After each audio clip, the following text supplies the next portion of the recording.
Masalah kan begini, Anda yang percaya adanya Allah, yakin, ya kan? Tetap Anda tidak akan bisa membawa argumentasi apapun yang mampu membuktikan secara physically Tuhan ada. Demikian pula sebaliknya, orang yang tidak percaya adanya Tuhan juga tidak akan bisa membuktikan secara physically bahwa Tuhan tidak ada. 50-50. Tahu 50-50? Sama-sama. Kembali kepada keyakinan kita masing-masing. Nah, keyakinan itu datang sendiri dari mana? Mungkin dari indoktrinasi, dari pendidikan, dari pengalaman, dari penghayatan. Waktu kita kecil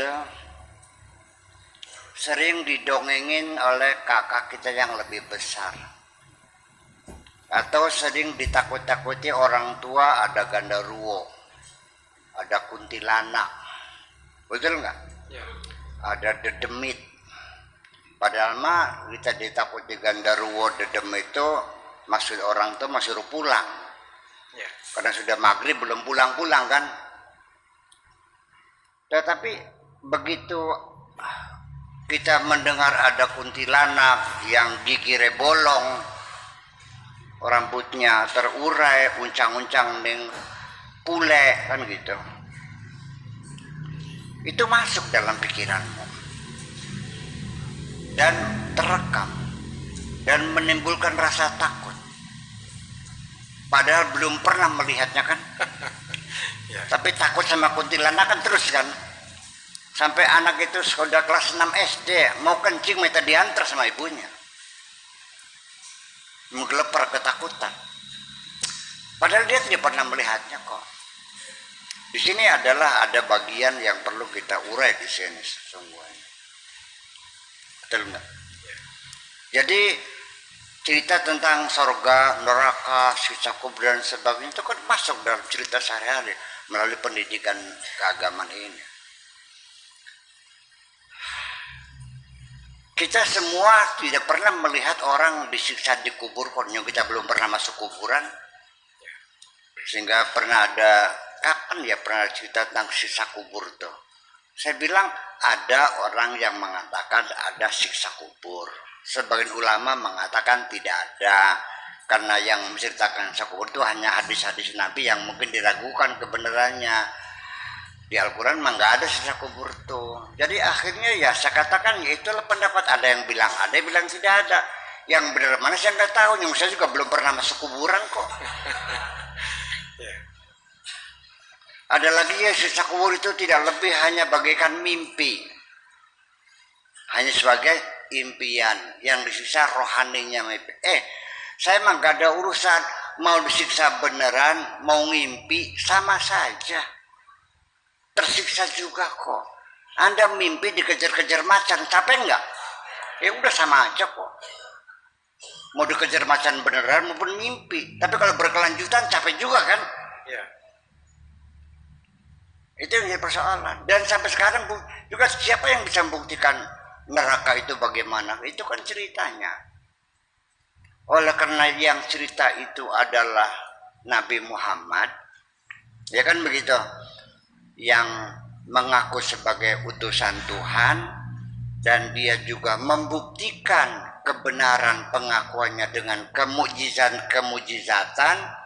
Jadi itu kan keyakinan kita kan bertahap, dan pembuktiannya saya baca Al-Quran memang hebat. Nggak mungkin omongan manusia pada abad segitu seperti ini indahnya.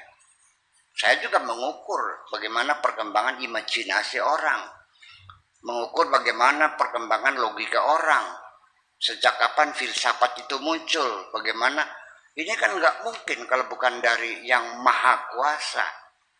Jadi kita sendiri juga membuktikan adanya Tuhan. Ya informasinya, namanya saja Allah itu dari mana kamu tahu?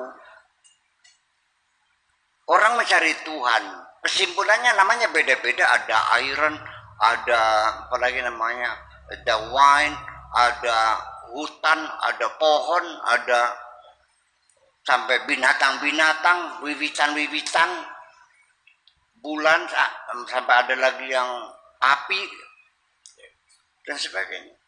Namanya ya macam-macam lah. Nah, Tuhan kita namanya siapa? Allah. Yang ngasih namanya Allah siapa? Kanjeng Nabi Muhammad. Kapan dia lahir? 571. Udah 14 abad.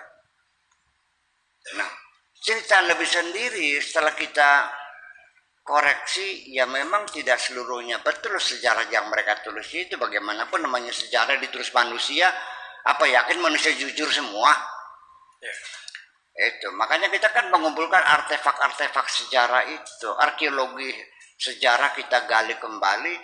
Ya artinya bahwa ini juga saya kesulitan, saya masih sendirian untuk mengajak kaum santri untuk berpikir demokrasi, berpikir bebas. Itu nggak bisa, karena dalam keyakinannya kaum santri itu bahwa beragama itu tidak boleh berpikir bebas.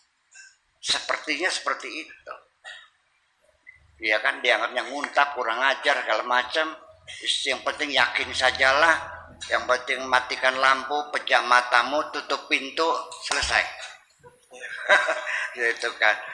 Tetapi kita lihat di dalam Al-Quran sendiri itu yang mengajak kita berpikir, afala yanzuruna ilal ibili kaifa khuliqat wa ila sami kaifa rufiat wal jibali kaifa nusibat afala taqilun afala tatafakkarun afala yatadabbarun. Semuanya mengajak kita berpikir. Jadi yang benar mana? Nah, begini makanya sekaligus saya mengatakan seperti pernah kita baca